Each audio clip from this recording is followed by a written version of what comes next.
Welcome in to Rollercasters episode 5, a beginner's guide to roller coaster enthusiasm, brought to you by the two most handsome roller coaster enthusiasts, Your Chris favorites.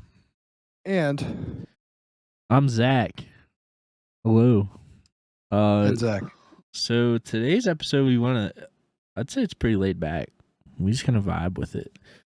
Yes.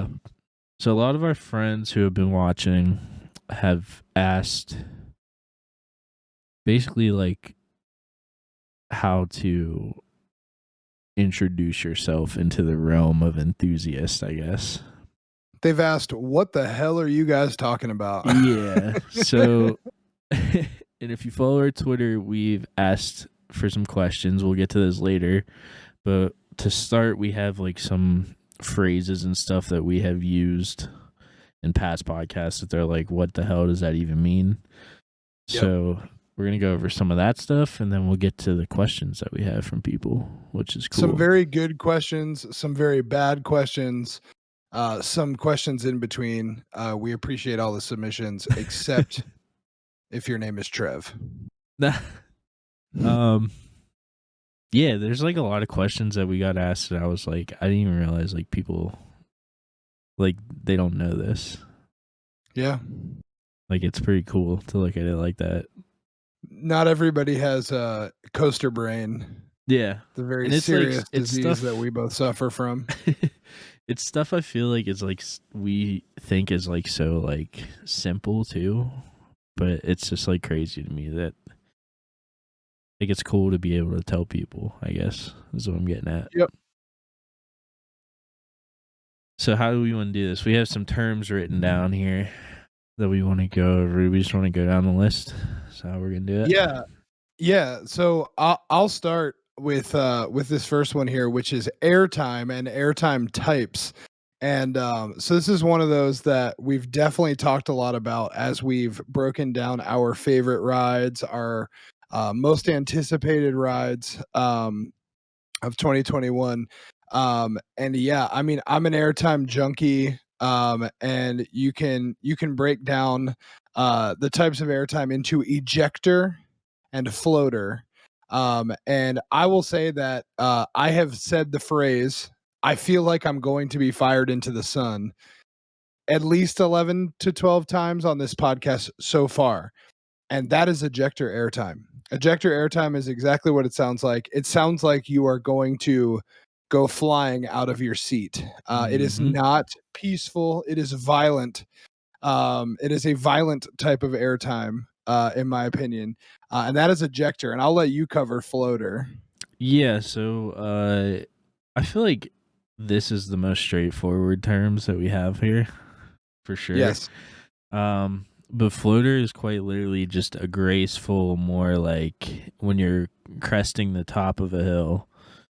It's quite literally just you kind of floating out of your seat as you go over the top of the hill, and eventually just coming back down into your seat. Yep. And not to get too confusing, because I know we're keeping this pretty straightforward this episode, but most of the B&Ms, which I don't know, I feel like a lot of our friends are catching on to like manufacturers and stuff because we've been talking about it so much around them. But the B&Ms are like I don't even know how to explain how you would differentiate. Differentiate. Words are crazy, bro. Many syllables. Like the big, ginormous steel track coasters you'll find at a park. You've probably seen one if you've been to a park. Yes. They're loud. They have a B&M roar. But that's where you'll find most of your floater, I would say. Prominently on B&Ms. Yep. Yeah, that's really just, I mean, the airtime's the most straightforward thing, like I said, so there's not much more to say about that. I mean, there's instances where you'll get ejector in the floater, stuff like that, but most of the time they're in different places. Yep. So it's Yeah. usually like smaller transitions, I'd say, and then bigger transitions is what kind of sets them apart. So the smaller ones you'll get ejector, and bigger, like longer transitions with a decent amount of pacing will give you the floater. Yep. That's well said. Yeah, and then the next thing is another term with several types, and this is G-force. And you'll hear enthusiasts just refer to them as G's, just G's. Not OGs, but G plural. And so yeah, I mean, the first one that's the probably the easiest to explain in my opinion is linear G-force, which is like if you're on a launch coaster and you get launched on a straight line, the forces that your body is feeling is linear G-force. Mm-hmm. Do you want to cover? Some other ones.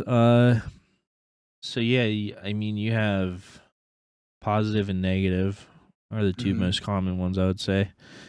Negative also is what ties into airtime. It's when basically you get a sense of weightlessness will be the negative, or even hang time, stuff like that. If you're going upside down at a slower pace and you kind of feel like you're falling out of your seat. And so the important difference that makes it easy to visualize, I think, is you'll experience negative G's on the top of an airtime hill, and then when you hit the bottom of a hill, you're going to experience those positive G's. Right? Like, is that Yeah, I would say, just to summarize it, pretty straightforward would be, um, when you feel lighter, it's negative. When you feel heavier, it's positive. right? Yep, I like that. And then lateral G-force is exactly what it sounds like. It's basically, it's almost the opposite, I guess, from linear. Is that you're feeling G-force from side to side. Mm. And so, we talk about like when we talked about Invader for the Busch Gardens episode, and then the follow up trip report for that, we talked about how I didn't give Invader credit for the nice lateral G's that it has. Mm. And so you'll find that a lot on a coaster like Invader, a Woody with quick transitions as you're feeling that side to side Yeah. G-force. Imagine the coaster that slammed you the hardest against the side of your seat. Like that's lateral G's. And I know a lot of people that I know personally that are listening who have been to Kennywood, the home park. For you, it's just Thunderbolt. What happens to you on Thunderbolt is laterals. Laterals. And a lot of the time, I feel like we don't say G's after it, enthusiasts, so we'll just call it laterals, but that's what we're referring to as the G forces from side to side. Yep. And actually, this could be a fun exercise. So I'll name for linear G-force the obvious ones: King to Ka, Top Thrill Dragster. Um, on the actual like flat section of track of the launch section, you're experiencing linear G's. He gave a good example for laterals. So did I.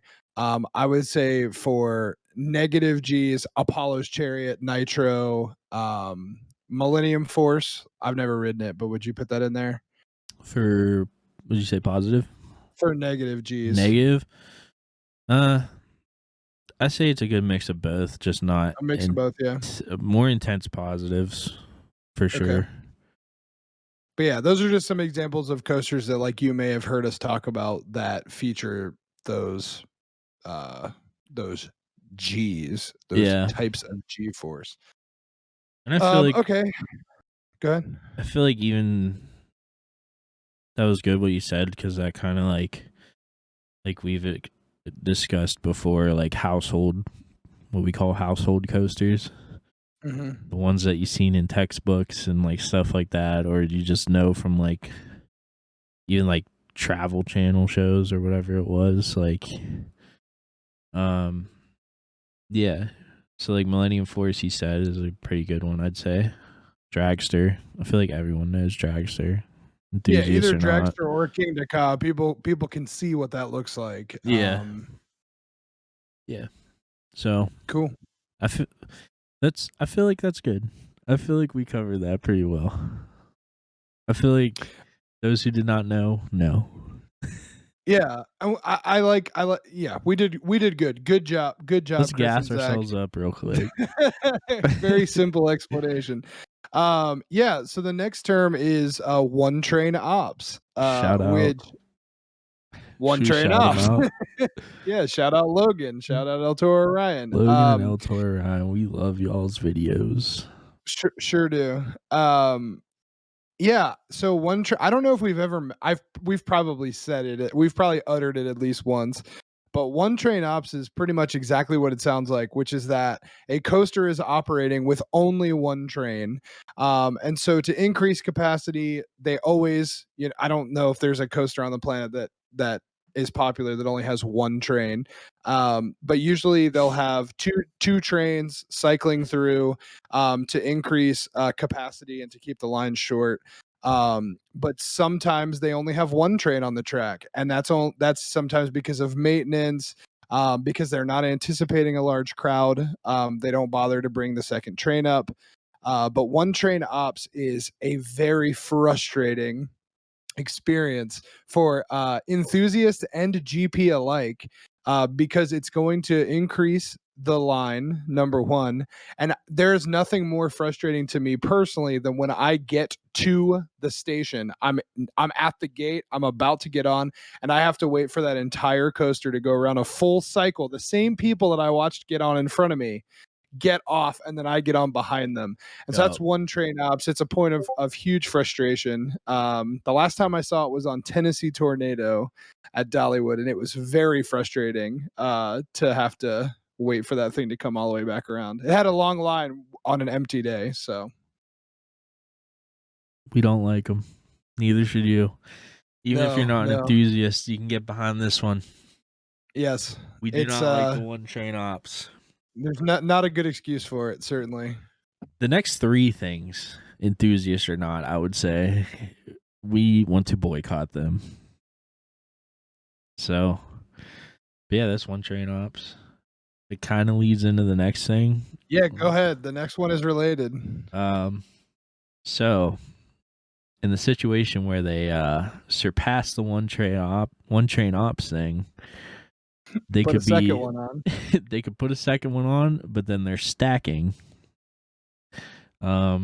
Stacking is to put it simply, just there's a train on the brake run full of riders that just came back, and the train in the station is still, it's either loaded or still loading, but still just sitting there either way. It hasn't left the station yet. So I guess to explain this further, there's block sections on coasters, which we've kind of gone over before. It's basically points on the ride where it's usually one specific point where a train will pass it, and it's like an okay or a green light for the train, the second train to leave the station. Yep. But there's situations where the ride operators, the oppers, they will, I mean, there's multiple reasons why, but basically they just don't send the next train when they're supposed to say it simply. Yes. And there are many reasons that could occur, but primarily in certain chains and certain parks that are known for bad ops or operations, it is because they are taking too long to load people onto the trains, to check your restraints, to go through the process that they need to go through before sending another train. So if you've ever been sitting on a ride, you finished riding, you've got all that adrenaline pumping through your body, you just had the time of your life, and you're sitting on the track and you're not moving. You're done and you're not moving, and you look to the person that you went to the park with and you said, "What the hell are we doing just sitting here?" You are stacking. Yep. And obviously, like we said too, there's different reasons. Like, I guess, like if it's a safety reason or something went wrong and you're waiting there, that's not necessarily stacking.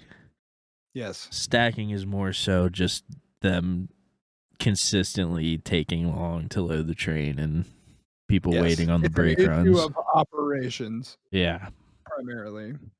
So That's stacking. Yep. Terrible.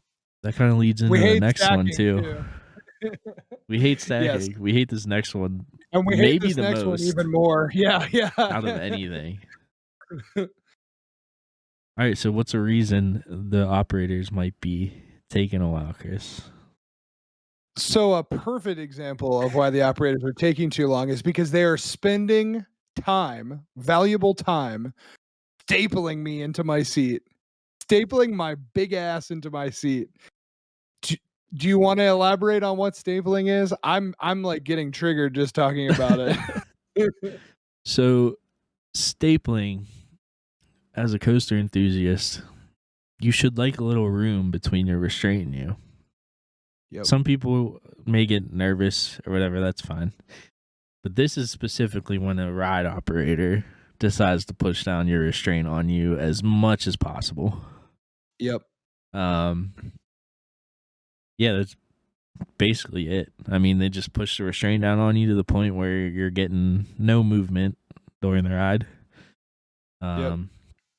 I'd say this one specifically more so refers to lap bar type situations. Mm-hmm. Yep. I mean, it can happen with like over the shoulders, but more so this is about lap bars and airtime, I would say. The being stapled in an over the shoulder restraint just means it's going to hurt. Yeah. It doesn't really fundamentally change the potential ride experience. It just hurts. And stapling with a lap bar, like for a perfect example is El Toro. The lap bars are kind of tight, but I can click down a couple times and give myself some room. Riding El Toro with space between your body and your lap bar makes that ejector airtime even more exciting. Like it's to a whole different level. I have been stapled on El Toro before where the operator has come over and literally with two hands pressed the lap bar against my skin to where it's stuck. And then when I'm riding that ride, instead of floating into the air or getting ejected into the air, I am instead stuck where I am and I'm not moving as much. And that's how it fundamentally changes your ride experience. Yeah. And it hurts. It does. It hurts. It sucks. But I think that the most common experiences would be there are operators that walk by and just touch. They'll just barely touch your lap bar. They'll just pull it up. And then there are the much more hands-on ops that will come over and literally give you like a full they full push it down. Push. Yeah. Yep. So I guess in most situations, I feel like this is what people could relate to. Imagine like the lap bars that have the clicking type system where there's like notches to it. And a stapling would be the operator kind of trying to get that last possible click on your lap bar to where you can't lift your legs up. You're just in there. Yep. It's that click of death. Yep. We hate it. You should too. Don't like stapling. Ruins your ride experience. Trust us. Sure does. So the next one's ERT, which a lot of people ask what this is, I feel like. Yeah. This is one of those acronyms that's thrown around like it's like plain English by enthusiasts. Yeah. But yeah, ERT stands for exclusive ride time. And there's a couple different scenarios in which this could happen. I would say the one that's going to ring the most bells for our less enthusiastic our listeners that are not enthusiasts is that like if you go to Universal Studios and you stay at one of the Universal properties, you usually get an hour of ERT. You get into the park early. Sometimes you can stay at the park late. This happens through events. This happens through like purchasing special VIP tickets. But it's kind of like a special thing where either early in the morning or late at night, you get to ride the rides when no one else has access to them. And like the perfect example that I'm only thinking of because I just watched the El Toro Ryan Holiday World Hollywood Nights episode is that they had ERT on the voyage at night trimless. And it was just a special thing. It was all enthusiasts because it was a special event. And it was at night. the coaster was doing something it doesn't normally do. And another like good example of ERT that I already kind of touched is like when me and Taylor went to Universal, we got to go to Harry Potter World an hour before the Wizarding World. So those rides were open to us before they were open to the rest of the park. Yeah, so this is one that kind of doesn't specifically refer to coasters. Yeah, It could be on just anything. I always looked at it more so like I know it's extended ride time, but to me it's always been more like in my brain I always replaced extended with like exclusive. Yeah, I think that's why I said. I think they're interchangeable. Yeah, I guess they are. But I think didn't I say exclusive? I thought you said extended. But I mean it's gone both ways like you said, so it doesn't really matter. I guess extended would be more so referring to like the afterwards after the park closes. I'm looking forward to listening back on this because I'm pretty sure I said exclusive. Maybe you did. I don't know. I believe you, but I even started to say exclusive like in mid sentence before I had even finished the sentence. So how hard are yes, we going to that's meme ERT. this next thing? Lightly. Are we going to offend? No, we're not. No We're not. offending. No. A lot of the time, this phrase comes with some hatred. I'll say not that. From us. Not from us, though. No. These parks would not have money to operate and build all these crazy thrill rides if it wasn't for this group of people giving them money. We just kind of look at it literally as what it is. Not like I don't even want to go into it. Not like dummies. No, we ain't calling these people dummies. No, this is not an offensive term coming from our mouths, and it is GP, which stands for General Public. And we've talked about this loosely before, but if you are listening to this episode because you want to learn more about the hobby of being a roller coaster enthusiast, you're probably GP. And there's nothing wrong with that. Nope. And so perfect example, Taylor, my partner, is GP. She's borderline enthusiast, but she's GP. So when we go to, perfect example, we went to Dollywood. I know I've talked about this a lot, but we went to Dollywood. My favorite rides were Lightning Rod and Thunderhead. Her favorite ride was Mystery Mine because it had great theming and music, and it was, like the building was cool. I like Lightning Rod because it feels like it's going to kill me, right? And because of the G-Force and because of the airtime, right? Stuff like that. So when I go to a theme park, I walk past 98% of flat rides and say, I don't have time for that. I'm here to ride the coasters. If there's a show, I say, I don't have time for that. I'm here to ride the coasters. Yeah. The general public goes to theme parks for the full experience of going to shows, riding flat rides, riding dark rides. I love dark rides. Eating at the buffet or whatever the heck, food options they have. We eat at theme parks too, but typically my thought process is, okay, the place that serves the thing I want is right next to such and such roller coaster. So I can grab my thing real quick. I can ride it. I can take a break. I can ride it again.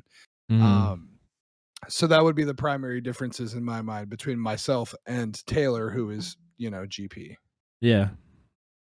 I mean, there's not really a specific, I don't think me and Chris, either of us have like a specific moment to where you're not GP anymore if you're an enthusiast, but I guess I would say just like whenever you start taking more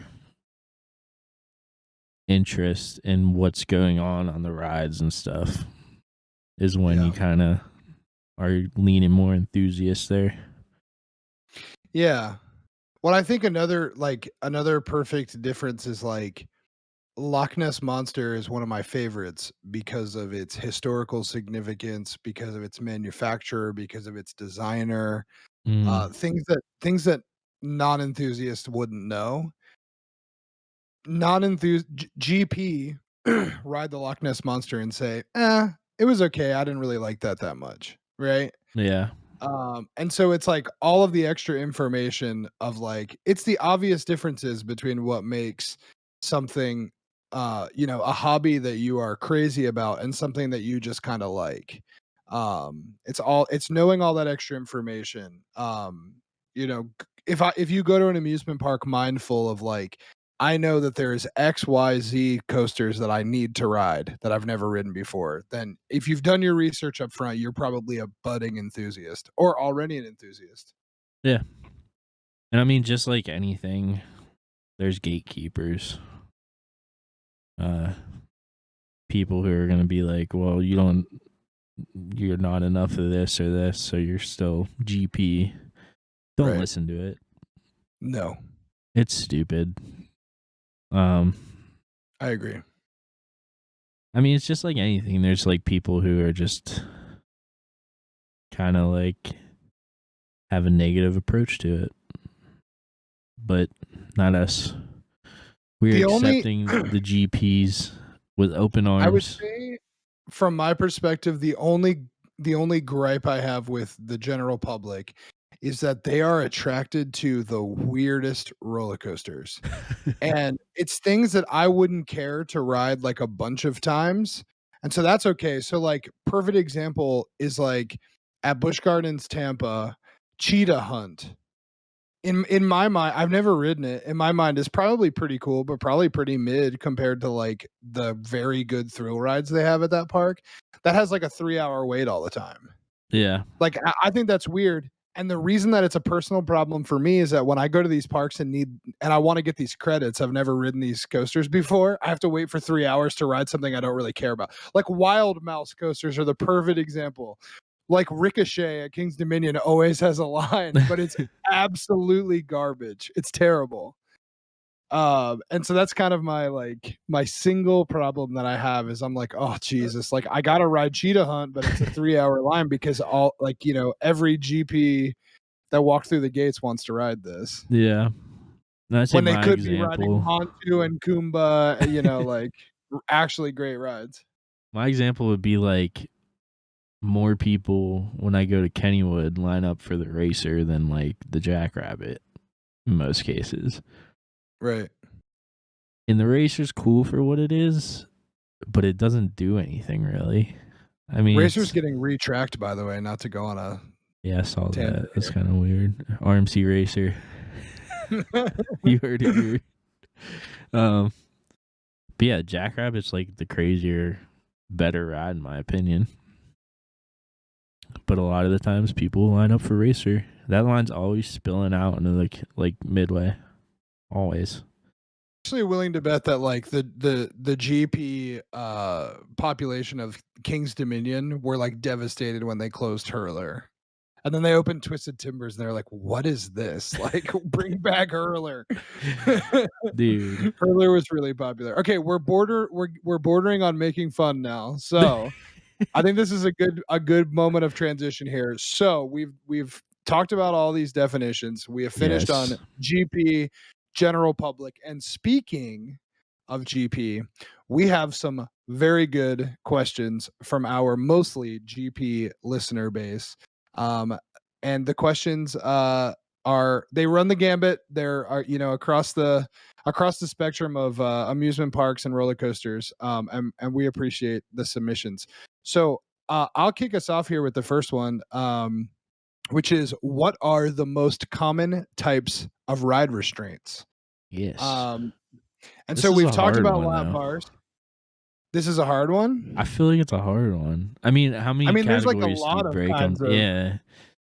But I I feel think like, the easiest thing is there's basically 3 yeah, to I me, wouldn't which go. are over the shoulder, Yeah. right? Over the Yeah. shoulder, lap bars, Yeah. and then there's I don't even know what to call them, but it's not a lap bar. Like I guess like a T, like like the clamshell, See, B&M. that's what I was about to say. I would consider those lap bars. Like we could go They're into it kind of and lap there's like, I mean, you get varieties of like the main 2, I would say lap bar over the shoulder. Like what would you call RMC restraints?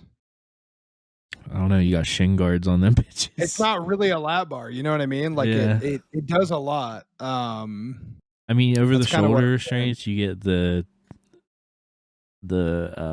comfort collar type stuff. You get like, I mean, the skinnier that Intamin used to put on like their Blitz coasters, that type deal.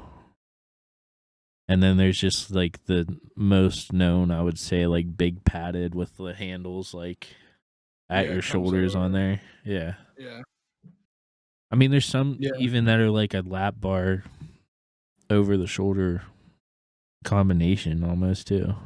Yeah, some of the Intamins, like I think that's what Pantheon will have is Yeah. right. Pantheon has the whole thing that comes over, but it sits in your lap. Yeah. So what the hell do you call that? The An over the the shoulder lap hybrid bar. restraint. I'm sure there's a name for it too, but Yeah. yeah, I mean I think the easiest thing is that for classic like inverting coasters, like your I don't even want to get too far into this, but your classic inverting coasters, um, you're gonna have an over the shoulder. OTS. Yeah. Also You're a gonna have phrase your we over didn't the put on shoulder there. with We the say bars for your OTS hair. sometimes. Yeah. OTSR. Yeah. Over the shoulder restraint. OTSR. But yeah, and then obviously like if you're speaking strictly traditional, you have that, and then on your like wooden, your classic wooden coasters, you're just gonna have a lap bar. You know, some of the crazier wooden coasters have a more, you know, Well, I think serious version of that. to straight up answer it, then I would say the question was, what are the most common types of restraints? I would say lap bars.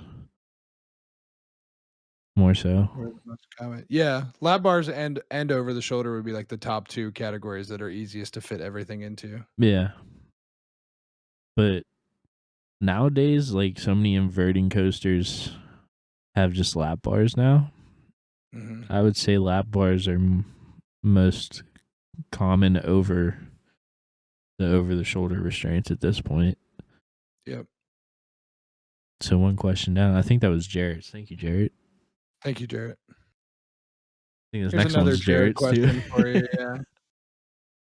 Yeah. He asked, "What gift shop items best commemorate a trip to a new park?" And I think for us, it's easy. The coaster shirt, Yeah. or a mug or shot glass. I would say is what I also lean towards. I have three. I always look for a good shirt. So I like coaster shirts. The cornier the better too. So Oh, like dude. if you see a t-shirt that's like trying to subtly integrate the name or the design of a ride into the shirt, I don't want that. Perfect example. There's an El Toro shirt that has this big like crazy raging bull on it. It just the design covers the whole shirt. It just says El Toro, Six Flags Great Adventure. That's the kind of shirt that I want. I have this really gaudy Dollywood shirt that has all of their coasters on it, really dramatic with like little art elements. That's what I want. Second is I always look for coaster models. So I have a bunch of those, the Coaster Dynamics models, and I like those a lot. And then I like pins. I like pins Pins and quite a bit. magnets too, yeah. Magnets too. I have a So lot of magnets. I forgot about that one. I think I talked about it briefly in episode 1, but my grandma is a coaster enthusiast. I would give her that title. She just doesn't go on the internet or anything, but at heart, she's an enthusiast. And I always, if I go to a park that she hasn't been to, I always get her a magnet of a roller coaster or the I like park. that. But yeah, I'd say shirts, shot glasses, pins, magnets, I would say like to simply answer the question, models. I forgot.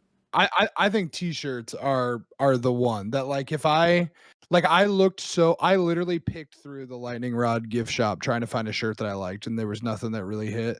But that's what I would have preferred to have had to commemorate riding my new number one for the first time. When Pantheon opens and I ride it, I'm gonna get a t-shirt. But I have enough shirts, so maybe I should move into something different. Dude, I feel like the cheese, like you said, the cheesier the better, dude. Like the ones that just plaster like all this like flames on it, like, and you That's what I see like. like the flames like fade into a picture, like a real life picture of like one of the trains. Dude, the best. Can we talk about this? Because this happens a lot. A lot of theme parks will put a completely different coaster on the T-shirt for the one that they're selling. Yep, sometimes. And you probably different manufacturer, different type. If you're not crazy about it like us, you probably didn't notice it, but it happens a lot. Yep. A lot. And they'll do, like you said, different manufacturers, which I don't know how they get away with.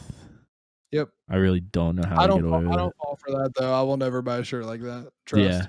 Yeah. I mean, I guess it comes down to like a situation of like a stock image that they bought, maybe. Yeah. Like the designer bought like a stock image he used, and it just wasn't roller that coaster. Oh. I think there was even situations, I feel like I've seen like memes to where it's like for an inverted coaster, and then the picture will be like a sit down coaster. Yep. I've seen funny. it. I don't know. I will say that my favorite parks do not fall for, like, they don't do that. So you won't find that at Busch Gardens. The quality parks have quality merch. It's a Six Flags thing. It's a Six Flags thing. So we don't just have a Six Flags day. Yeah. Same with stacking, stapling, and one train ops. All Six Flags things. Yes. Yep. All right. Next question. Is there a top tier theme park food?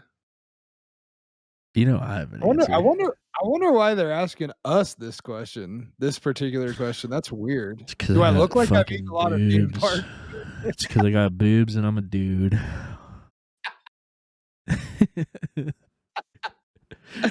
Oh, he went completely out of pocket for episode 5, folks. Let's go. It's usually me. I'm glad to see it. It doesn't even matter what Chris has to say to this question because it's Potato Patch. So, never been there. It's Potato Patch for Isaac potato products, but I will say, like, there's 3 things that over the history of my life I look for at theme parks. Pretzels, like giant pretzels, funnel cake, churros. Those are the 3 things that I'm always like, you know what I could really go for? Especially pretzels. Like the pretzels at Busch Gardens. True. Always. Like always cinnamon ones? Doesn't matter. Give me any type. I don't care. I like all of them. I like all of them. I had a pizza pretzel. I sat out in front of, I can't talk. Yeah, you told me about that one. No, this is a different thing. That was like the ice cream cone, like the crust. Cone. There was like a pizza pretzel with like cheese and pepperoni on top of it, like melted onto it. That shit I bet that was good. Yeah. No, I think, and I will say too that like sometimes we have ventured into like some of the sit down like restaurants at theme parks before and been kind of surprised that like there's some good food out there. Especially you've been to Dollywood. Yeah, we had a really nice meal at Dollywood. Cinnamon bread. Listen, Trey's going to get mad at me if we go through this question without me mentioning cinnamon bread, which, by the way, is coming to Kentucky Kingdom with the Hershend deal. So Trey will be able to just drive to Kentucky Kingdom if he's hungry for some cinnamon bread right down the road. But yeah, cinnamon bread. So like, that's the other thing too, is like, I feel like not every park, like, right, Great Adventure doesn't have like a specific food item that I go for, but like Dollywood has cinnamon bread. He talks about the Kennywood staples all the time. Busch Gardens, I would say the German food in Fest House is like pretty top tier. But yeah, for me, I would say pretzels, giant pretzels. That's it. Just give me a packet of mustard and giant pretzel, and I'm happy. Can I maybe cause some controversy? Yes. By answering this question in a different way. Sure. Okay, again, the question is there a top tier theme park food? My answer would be it's not fucking Dippin' Dots. That's my answer. You don't like Dippin' Dots? Anything. I mean, I like the Dippin' Dots Rainbow Sherbet quite a lot, dude. It hits. They're all right. Like very refreshing. Very refreshing. Just not like they're at every theme park. I remember the first time I ever saw Dippin' Dots too. It was at a theme park. I'm pretty sure it was at Great Adventure, and I was like, what is that? Little tiny balls of ice cream. No, it's gross. Yeah, Dippin' Dots is not man. You're right. I guess the shorter answer though is just like it varies. Yeah, But it there's varies common from park to stuff, but it park. varies. Yep, yep. And of the common stuff, I love pretzels. That should be the point Pretzels and taken from churros. from my side here, Yeah. and funnel cake. Funnel cake. Yeah, that's good. Those are good. I'm very hungry. I just ate dinner and I'm very hungry having this conversation. So, okay, I'll let you want to take the next question. Yeah, I believe this one was from Evan. Um, if I'm wrong, yell at me. I'm pretty sure it It is is. Evan. Okay. Yep. He said, "Are there any coasters that have shut down after opening for being too dangerous?" Tricky question, kind of. It's hard. Yeah, that's a hard one to answer. I thought of two that popped into my head when I read this question initially and did no follow up at all Yeah. upon thinking of those two. But the one that popped into my mind only closed temporarily because it's being moved. And that was Chimera in Mexico. The triple Oh, loop. one just popped into my head too. There was a terrible accident on Smiler. Yeah, but it didn't close, like it didn't shut down. So that's why this question's hard to answer. Is Yeah, I don't know, like shut down for good or like have closed for a little bit. I feel like there's ones that yeah. have shut down for good for being too intense. I wouldn't say dangerous, but I think some have shut down for just being too much for for it to be a popular ride. Well, and that's so like let me just flesh this out. So this is the best way I can answer this question. I can't think of any that closed permanently because they were too dangerous. There have been plenty of coasters that have closed permanently because they were too painful or too uncomfortable or whatever. There's hundreds of those, and they're all made by Vekoma. This one, this one used to be called Chimera at La Feria, Chapultepec in Mexico, and there was a death, multiple deaths. Is this the one that's I've coming to 5 injuries and 2 deaths on this coaster, and it was purchased by Indiana Beach and is in the process of being refurbished and moved. It did close though after the accident and did Yeah. not reopen again. So in terms of like that's the only one that I thought of that like definitely stayed closed and they took it down, but now they're moving it to a different park. Yeah. I feel like you should also probably clarify that people died because they didn't do maintenance on it. It's They not did like not perform routine Indiana maintenance. Beach is putting like a death No, it's gonna be ride. an awesome Yeah. coaster. It's a 6 Schwarzkopf triple loop. It's gonna be Yeah. amazing. I wanna ride it. So if you have the Yeah. opportunity, don't be scared by that story. No, it was very Um, simply because they They did didn't not care. perform Yeah. quality routine maintenance on this coaster, and it fell apart. Yup. So, but yeah, that's a good question, but it happens very few times, I would think, because I can't think of any. I really Mm. can't. Like, in terms of being too dangerous. I know that they removed the what do you call it from Maverick because it would have killed people, but that was before they opened. So yeah, if you've So ridden they removed Maverick, an element 'cause it was too dangerous. if you've ridden Maverick at Cedar Point, the part where you come out of the second launch over the water and you kind of go through those rocks down by the water before you go back up under the lift hill, there used to be a Heartline roll there when they first Yeah. built it, and I think only one person rode it with it, I believe, and I Can you imagine having that credit? think it my was. God. I think I read that. Who the fuck was it? I don't want to say it and be wrong. Someone either from the park or the manufacturer wrote it and was like, "Yeah, this is like people are not gonna fuck with this." Yeah. I mean, there's videos of it testing with it and stuff. It looks insane. It Well, looks like it would be even like crazy. Intimidator 305, they changed the bottom of the first drop because it was causing people physical distress. Yeah. Then they add the it trim happens. later too. Well, that Yeah. happens more often than anything, I'd say. But I think in terms of like improving the safety of the ride or the comfortability of the ride, they usually just change them. They don't just close them. Yeah. Even rides that kill people, like the Smiler didn't kill anybody, did it? I don't No. think so. I mean, just people lost limbs. horribly injured people. Yeah. It's still open. It's one of the most popular roller coasters at that park. So, um, good question, Evan. Okay, next question. This one is also from Evan. I should have split these up, but this one is also from Evan. What is the perfect weather for riding? You skipped one, but we'll go back to I'm it. I'm I'm breaking up the order a little bit. Oh, okay. Weather. So not time of day technically. It could be. I prefer night rides. Yeah, night rides are the best. Cooler, maybe like clear skies night ride, 60 to 70 degrees. There you go. That's me. I have mine. Rain. Ugh, Rain. this man's a psychopath. I agree with everything that you said. That is my ideal ride scenario. Nighttime, nice and cool, clear skies. That is chef's kiss perfect. But the rain. Okay. The rain on Woody's, out of control. The rain on RMC's, dangerous. As soon as the track gets wet, I don't care if it's the rain is smacking me in the face. It doesn't matter to me. It just makes those rides feel completely different, like totally different rides. So I would say, in addition to night rides, clear skies, cool weather, the rain. I feel like temperature has a lot to do with this answer too, because like rides run faster or slower when it comes to temperature. Yep. They run very poorly in the cold. Yeah.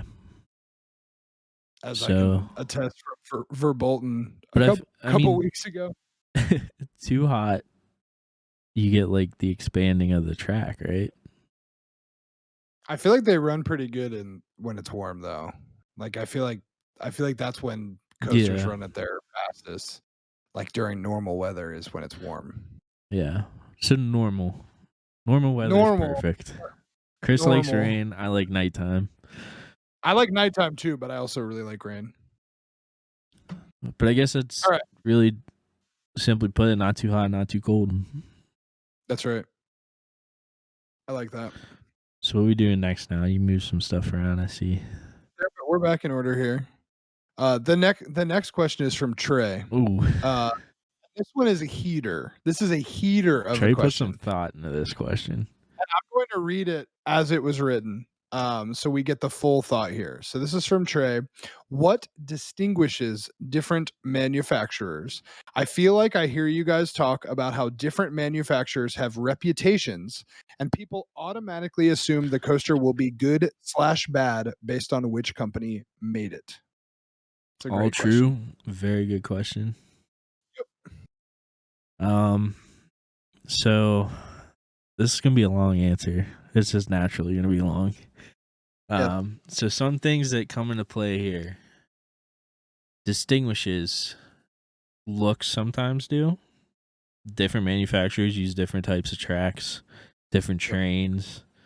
Different going away from looks, different manufacturers use different elements. Elements get passed around a lot, but there are manufacturers that have distinct elements that are their own. Yep. When I say elements, I mean like types of moments on the ride, like an inversion or a type of banked hill or turn. But yeah, and then as far as the reputations go, I feel like when we talk about reputations, it's mainly about reliability. Would you say? Yeah, the ones that popped into my head when I think this is a contrast, right? And we've talked about this before. B&Ms last forever. Yep. I don't think there's been a B&M that's been removed yet.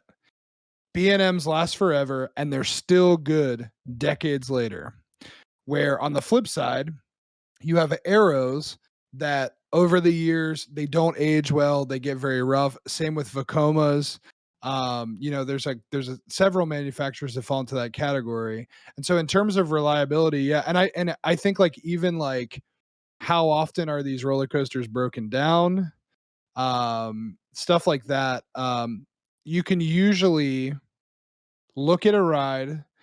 If you identify the manufacturer and the ride type, you can tell what kind of experience you're going to have, Mhm. with some space on both sides.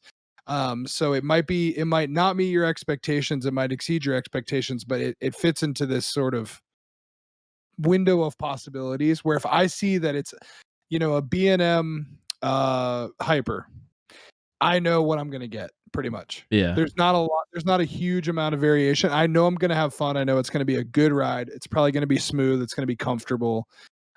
If I see an aero looper, there are aero loopers that don't hurt, that are fun to ride, but most of them, I know I'm going to be uncomfortable. I know exactly what I'm going to get at this point. So I think that's like a good example of the contrast that you'll find within a single park. Like a lot of parks, you'll find an aero looper and you'll find a B&M hyper, and you'll be able to know like what you're getting yourself into with either of those. Mhm. Yeah. I feel like that's a good summary. Um I feel like that's I a mean, I got good nothing to add to it. It's like what I would have said. well, and so you go ahead. I feel I've like talked the enough only about thing you said that I would word differently so you don't get attacked by the crazy people. B&Ms have closed, but I think Chris was saying more so like from issues Yeah, for that's what I meant. reason. Like Yeah. they've taken down arrows and Vacomas because they hurt people and nobody rides them. Hmm. You know what I meant? Like they haven't removed a B&M because people said, "God, this ride hurts so bad," or "Oh Yeah. God, this ride breaks down all the time." Besides maybe their stand-up models, but Yeah, they convert them more than take them out, I think. yeah, Is what they've been yeah, doing. and those do suck. Let me be clear. Those are trash. Um, yeah, but no, in terms of reliability, you can go through the list of Vacomas and see where it says removed X year, removed, removed, removed, removed. If you go down the list of B&M installations, you're not going to find the same pattern. Mm. But yeah, and I mean, I would say like the other thing that's really important too. When I thought about this question earlier, the other thing that's I think is important is that different manufacturers have different eras as well, right? So like we talk about the new Vacoma. The new Vacoma rides are awesome. Yeah. The old Vacoma rides are terrible. Yeah. And so it just depends on like if you go to Kentucky Kingdom and look at T3, they've tried to fix it up, but it's still an old Vacoma at the end of the day, and it's bad, right? Mm. Um, but we were looking at some of these new Vacomas, especially the ones that are being installed in Europe. They look amazing. Like they've kind of fixed the problems that they had. Shout out And so I think, Abyssus. yeah, Abyssus as a good example. Even like Dragonflyer at Dollywood, which I've talked about a couple times. Oh, their Very inverse. smooth. That SLC I showed you that we didn't know about. Where did that come from? And that's kind of like the point here is that like it's the more information that you have about the history, and this comes with being an enthusiast and with doing your research and watching videos and listening to podcasts and riding rides, right? So if I rode a Vacoma SLC or a Boomerang or something at X park and it beat me to hell, and then I went to another park and I was like, that was just one coaster, I'll ride another one, and then that one beat me all to hell, I'm gonna know, well, these Vacoma suspended coasters are rough, they hurt. And then they've got that reputation, and it's most of these reputations are well earned also, I think. um B&M's being smooth and fun and reliable is a a reputation that they earned by building great coasters. Um, Vacoma and Arrow and Pinfari and Togo Pinfari. and all these like bad coasters Bad earned no for coasters. the most part earned their reputation because they didn't build coasters that would last, or they just built bad coasters from the get-go. Um, but yeah, I would say, and I think you touched on this too, but the last important piece is that certain manufacturers have certain elements and certain manufacturers do certain elements really well. And when you have the cross section of they do the element well, you have a restraint that is comfortable, that doesn't hurt, you have trains that function well with the elements that they're sending you through. All of those things hit a cross section where it becomes a good coaster. Yeah. And I think that that's what creates this mindset of like some manufacturers are good and some are bad, and some are somewhere in between. I mean, like he said all that, and then it comes down to like every little thing, really. Different manufacturers do transitions differently. Mhm. Like so much comes into play with it. But when we talk about reputations, like I said, it's definitely we're referring to reliability more than anything. Yeah, great question, Trey.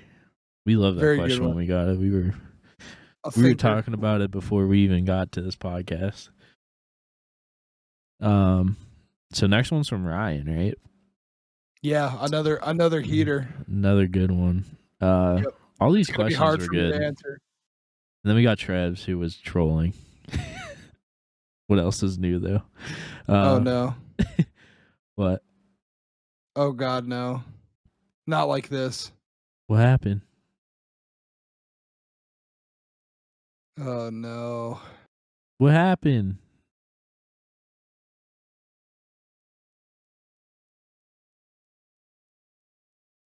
Did Discord disconnect and he can't see me? I'm gonna talk us through it. God bless it. I'm gonna talk us through it. We're good. I still see him. It's okay. Chris, can you hear me yet? He's gonna FaceTime me. I'm leaving this in the podcast.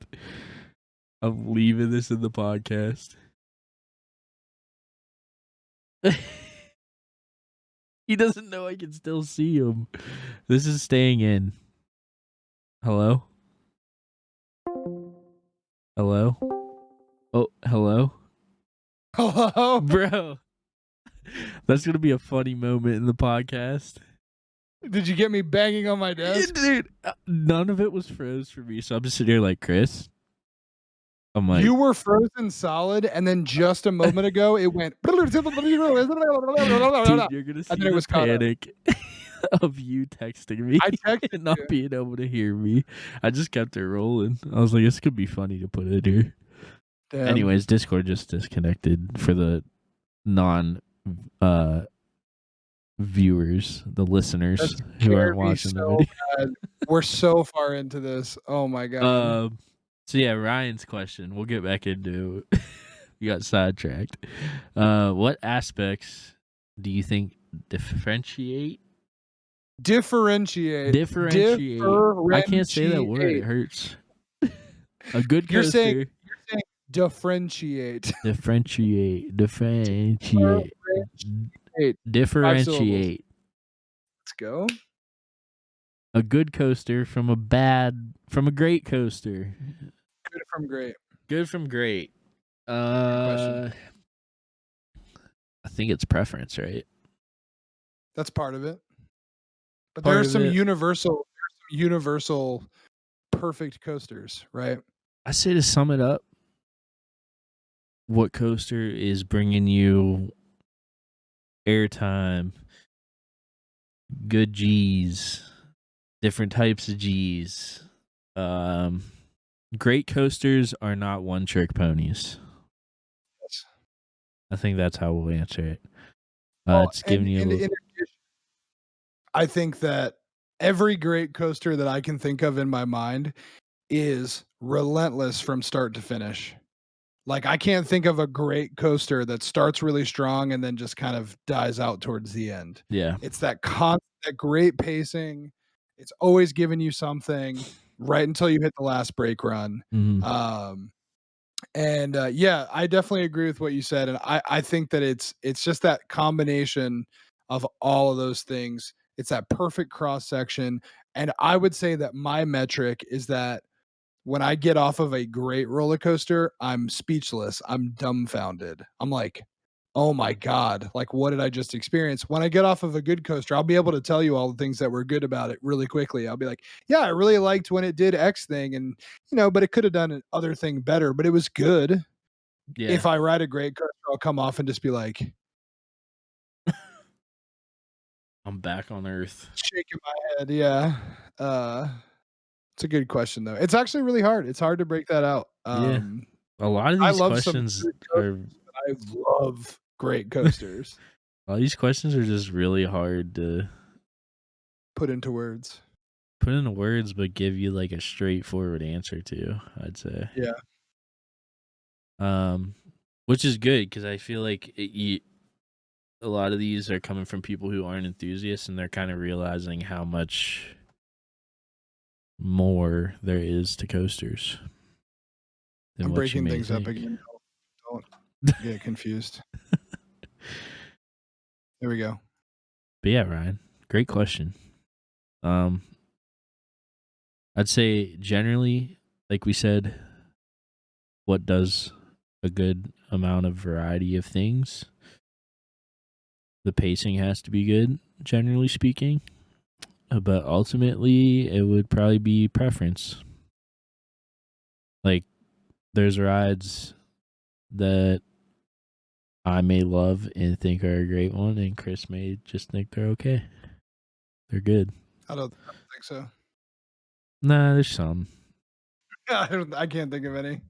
There's some that probably, if you got on them, that I think are. I don't know. Yeah, icebreaker. Slap. You're the one who told me it was gonna slap, so you convinced me that it was gonna be cool, and now I think it's Emperor is cool. gonna slap. No, it's not. Anyway, See. next question. Next question is from. This question comes from Taylor. Thank you, Taylor. And it seems like a simple question, but it's another one that we could really talk about. And it is a two-parter. It is what defines a roller coaster and what counts as a roller coaster. And this is a hot button question that Taylor did not realize was a hot button question when she asked it. But what counts as a roller coaster? I mean, I don't even know where to go with this. It's such a hard. I think the simplest rule is that it has to be the energy that it uses to pull through the rest of the layout has to come from a lift hill or a launch. You have to build energy through one of those sort of methods. It can't have continuous motion wheels that are powering it around the track. That would make it a train or like a monorail. But when you say that, then you run into the thing with like Alpine coasters to where there's they have lift hills. Oh yeah, I guess they do. I'm thinking of like the ones brakes. That like they have brakes that are that help control the spacing between the cars. Yeah. But you have a lift hill, and when you drop from that lift hill, you're flying. Like you're using the energy you used climbing the lift hill. Yeah, I guess. Well, then, simply to put it, there has to be gravity at play at some point, I guess. Yeah. And so, like, Great Adventure installed, I don't even know what they called it, the Ring of Fire thing. The Larson Loop? The Larson Loop, right? So they installed a Larson Loop. A Larson Loop might look like it's using gravity, but it is being completely controlled. All of its motions are being controlled by a motor as it spins around the loop. So that would not, in my mind, count as a roller coaster. People do count them as credits, though. I do not. And like people like to talk about Tempesto and Tigris not being like it's mostly a meme, but people say that's not a roller coaster, it's a flat ride. In my opinion, the reason that it is a roller coaster is because you have energy from a series of launches that gives you the momentum to get through the rest of the layout, and the gravity pulls you back down through the layout. So that's what makes a roller coaster, I guess. Yes. Gravity, energy, momentum. A lot of the time there's like dark rides that kind of challenge this question. I'd say is the main thing that people will end up being like, is it a roller coaster or not? Well, that brings up a perfect example, which is like Blazing Fury is a dark ride, but at the end of the dark ride, you've been traveling, along this path. At the end of the dark ride, you break free of the powered track that you've been on, and you have a couple of, bunny hills and drops Yeah. that are strictly gravity. And so that's considered a coaster credit. What other examples are you thinking of?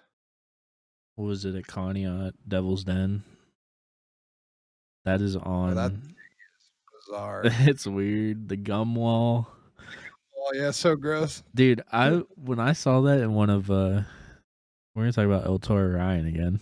When I saw that in his video when he went there, I was like, I used to think this was the weirdest thing when I used to go there, like years ago, and I'm glad other people know about this now. I was like, the gum wall, weird. Why? Why are we doing this? It was basically a ride where everyone stuck their gum on a specific wall during it. Covered in gum. Just gross. And Gross. But it is a roller coaster. yeah, it has a lift hill. Yep. It has a drop where gravity takes over. It's a roller coaster. Yep. Yep.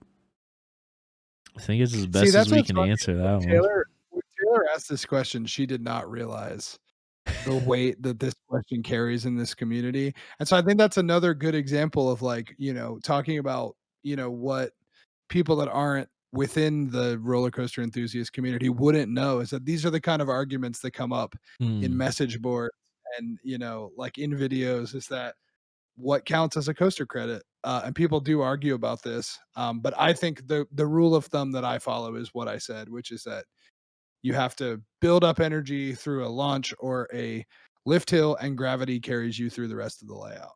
Yeah. That's it. Are you saying log flumes are roller coasters then?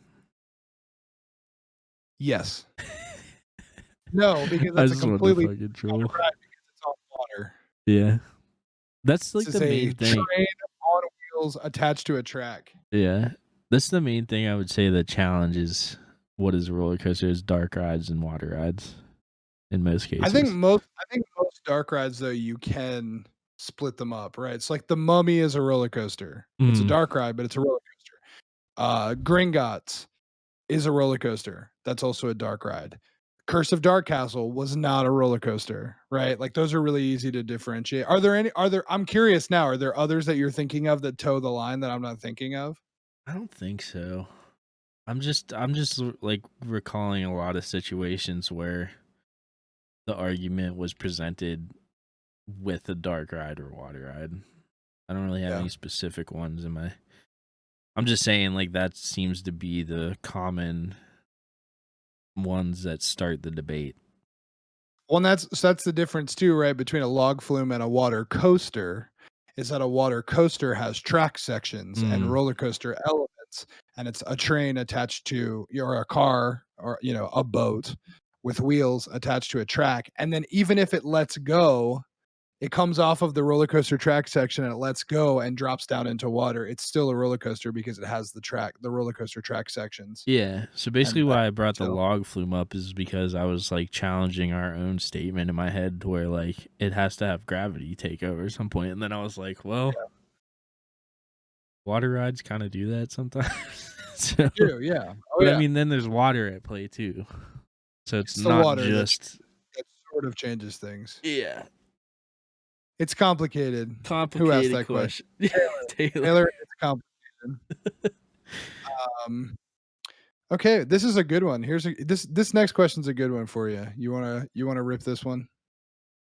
Yeah, because we kind of didn't get into this much on Ryan's question, which I feel like we could have. But anyway, is this another one of Ryan's, or is this Evan's? This one belonged to, I think this is Evan's.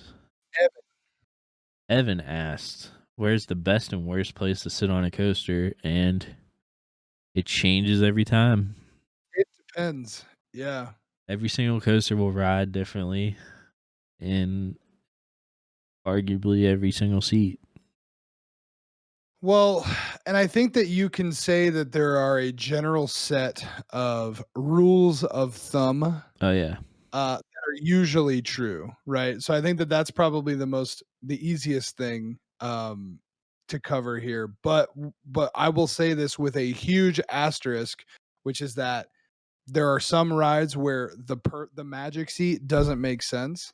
But if you're riding an airtime machine, a roller coaster featuring a lot of airtime, you probably want to be in the back. Yeah. That's a general That's thing the I rule. was going to say. Yeah. Probably want to be in the back row. There are a variety of different types of ride where the front row is the best row. Yep. It's usually the front or the back, I would say. It's probably Yeah. the I don't easiest. care much for the middle in any situation. No. There are rides where the entire train rides very nice. Like you're gonna have a good time no matter where you sit. Yeah. In terms of the best experience, the back row, I'd say 9 times out of 10 I go back row. But there are rides like Griffin, even Apollo's Chariot that I have more fun in the front. Mhm. So I prefer the front. And I would also say like for rides that feature like for like a dive coaster, because you have that experience of hanging over the first drop, you're suspended there for a moment. That's what makes the front row more fun to me, is the thrill of not having anyone in front of you. But Mhm. like on El Toro, I'm going back row every time. On Yeah. Thunderhead, I'm going back row every single time. Like stuff like that. Um, but it's mostly front or back.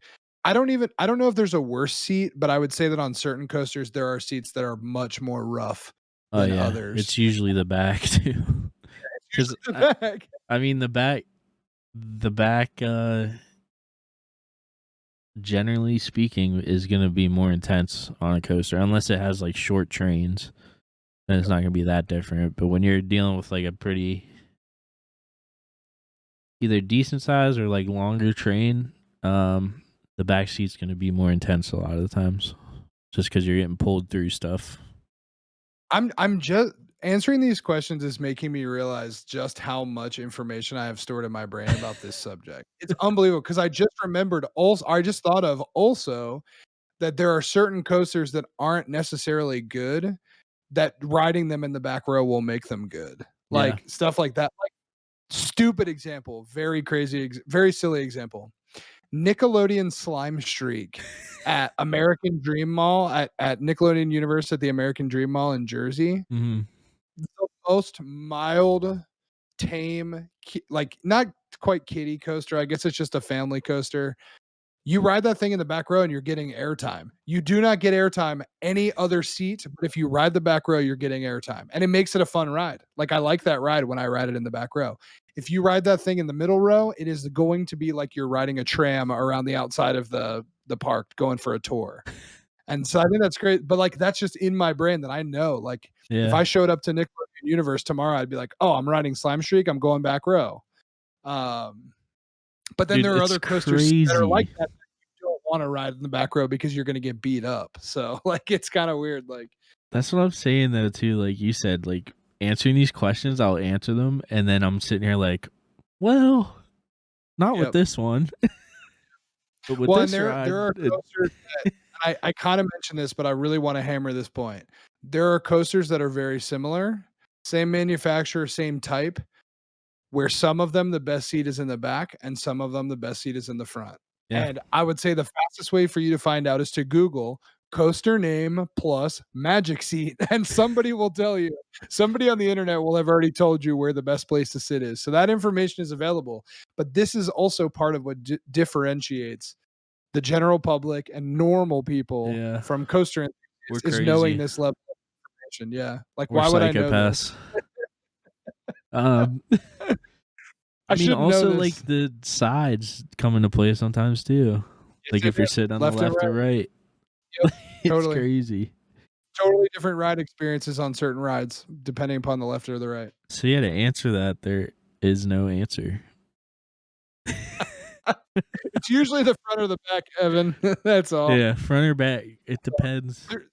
There's a reason those are the longest lines. It's because those are the Imagine if best. we just said, The front one is obvious, but the if back's we the were best. just like, all right, Evan asked, where's the best and worst place to sit on a coaster? It depends. All right, next question. It depends. Next question.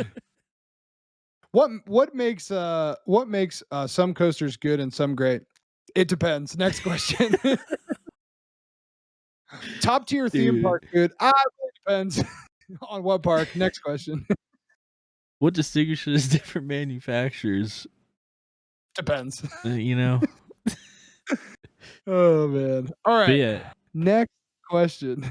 We can move on from this one. it Thank you for the depends. question. Thank you for the questions. All right. Next question. Is there anything, this is from Kyle. Is there anything that disqualifies a coaster from being a great coaster? And then in parentheses, we have a deal breaker. Yes. It doesn't depend? No. This one we can answer, I feel like. I'm ready. So I feel like he's kind of going back to Ryan's question, kind of, right? Yep. So like this disqualifies it from being a great coaster to just being okay, but not necessarily bad. For me, it's definitely pacing. Yep. A coaster could have a great layout, great elements. If the pacing's not there, if it's a little too slow, it's what kind of keeps it from being a great coaster. I think I have a couple of deal breakers in my mind, and that would be the first one. The way that I was going to explain it is slow. I don't think I've ever ridden a coaster that wasn't even kind of fast that I thought that was great. Like I need that speed. I need like first drop from the moment of the first drop on. I need it to be kind of hauling ass. And I can't. Nothing comes to mind when I think of coasters that don't meet that requirement. For me, I would say like roughness and like uncomfortable restraints. Some combination of those usually take coasters very quickly out of the running. I need to be able to re-ride it, I think is what I would say. Yeah. And so I think all of the coasters that are on my top 10, I could just marathon. Like I'd probably get hurt after a while on like Intimidator 305 or like TMNT Shell Razor. Some of these ones that have like either too much intensity like I-305 to marathon or a little bit of roughness like Shell Razor. And then I guess I would say I don't know. I feel like speed is probably the most important one. That like there are coasters that are really fast that aren't great, but all of the coasters that I think of are great do haul through their layouts in general. Yep. I think what it all comes down to is pacing. Yeah. Because then that leads to it not having forces if it's too slow. A lot of the coaster enthusiasts will joke and call things like people. A lot of enthusiasts call Millennium Forceless, which isn't true, but it's because it doesn't have as much airtime as they would like is the main reason behind that. Mild Eagle. Yeah, Mild Eagle. But yeah, it all comes down to pacing issues. That's I guess what it all stems back to. Yep. Because the forces lead to that, and airtime leads to that. And I think for me, I would say that if it's a wild mouse, it's disqualified from me riding it more than once. If it's a Vekoma that was built before 2010, I'll probably ride it once. Yeah. I'll ride T3 once. Ouchies. Good question, Kyle. Yeah. All right, we've got 3 more questions here. These ones should go quick. Next one. Yeah. So these ones should go quick. So this one is from Trev. And Trev wants to know, if you get sick on a coaster, what direction do you puke? I will answer that really quickly and just say I don't get sick on coasters, but if I did, I would puke in your lap, Trev. Directly in your lap. If we're answering it seriously, to the side. Yeah, off to the side. The train, if you're on the side. That has never happened to me, so if you're in like the middle seat on Griffin or something, you're puking on yourself and everybody. You can't change that. All right, you can take this next one. A little backstory behind this. Josh asked this question. Josh is like a 6'6", just fucking stature of man. Big legs, long legs. He asks, why did Hershey Park tell me I couldn't ride Great Bear because of my height? Clearances, my guy. You'll lose your feet. You may have lost a foot. You will lose your feet. Good question. I would further that question and say, why wouldn't Kings Dominion let me ride Volcano just because I'm fat? Thanks. There's height restrictions for a reason. The weight ones can fuck off. Y'all just calling me fat. All right. If I make the train go faster, yeah, that's good for everybody. Yeah, I'm making it a better ride for everyone on the train with my fat ass. Yep, agreed. I don't want to ride on a train with a bunch of skinny people. No offense. All right. Well, that leads us to our final question from Steven, which is, Chris, how was your day? Steven, thank you for asking. I had a perfectly adequate day across the board. Had a delicious plate of spaghetti for dinner. Recording this podcast with my friend Zach now. Thanks for asking me too, Steve. Appreciate it. My day was good though. So sorry. But yeah, thank you guys for the great questions. And we'll do more of these, I think.